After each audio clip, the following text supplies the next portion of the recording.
इल्ज़ामात की बात नहीं की, मैंने हकीकत पे बात की है। मैंने हर कोई जो है वो हकीकत ही है, वो कोई ऐसे इल्ज़ामात नहीं है, बेबुनियाद इल्ज़ामात नहीं है। मैंने नौकरियों से निकालने के हवाले से बात की है।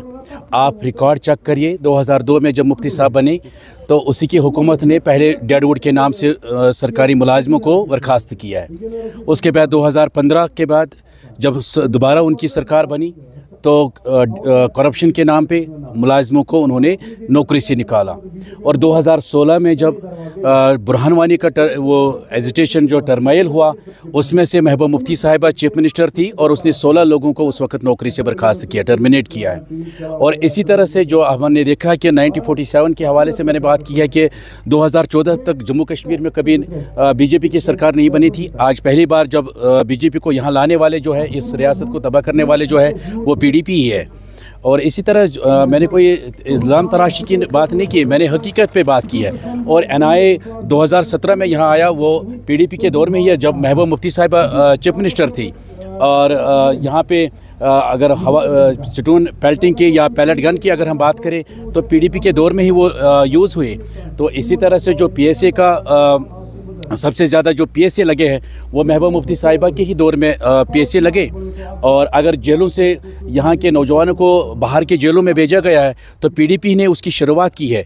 तो ये कोई इल्ज़ामात नहीं है बल्कि ये हकीकत है। और मैंने ये भी कहा कि अगर एक तरफ से वो कह रही है कि यासिन मलिक के साथ आप जस्टिस करिए, लेकिन दूसरी तरफ अगर हम देखेंगे यासिन मलिक को अगर कोई गवाह है, अगर कोई शवाहिद है, वो महबूबा मुफ्ती साहिबा की बहन है कि जिसने उसको आइडेंटिफाई किया है एनआईए कोर्ट में। ये तो हकीकत है, ये कोई इल्ज़ाम तराशी नहीं है।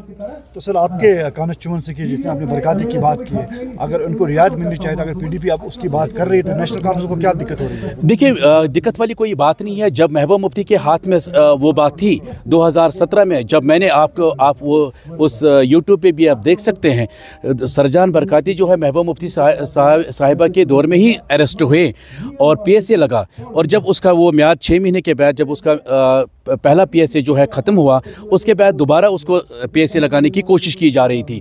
और मैंने उस वक्त काउंसिल में ये सवाल उठाया, मैंने कहा कि ऑनरेबल चीफ मिनिस्टर साहिबा, क्योंकि महबूबा मुफ्ती साहिबा के हाथ में उस वक्त हम स्टेट थे, होम डिपार्टमेंट उसके पास था, और मैंने उसको कहा कि आपने एक बार वो पीएसए से अब शायद रिलीज़ हो रहा है, लेकिन आप दूसरे बार आप उसको पीएसए लगाने की कोशिश कर रहे हैं और मेरी गुजारिश है आपसे कि उसको रिलीज़ करिए। तो वहाँ पे उन्होंने उसको रिलीज़ नहीं किया बल्कि दोबारा उनको पीएसए लगाया। जब उसके हाथ में उसको रिलीज़ करना था उस वक्त तो नहीं किया। आज उसके हाथ में कुछ नहीं है तो आज वो सिर्फ बातें कर रही है।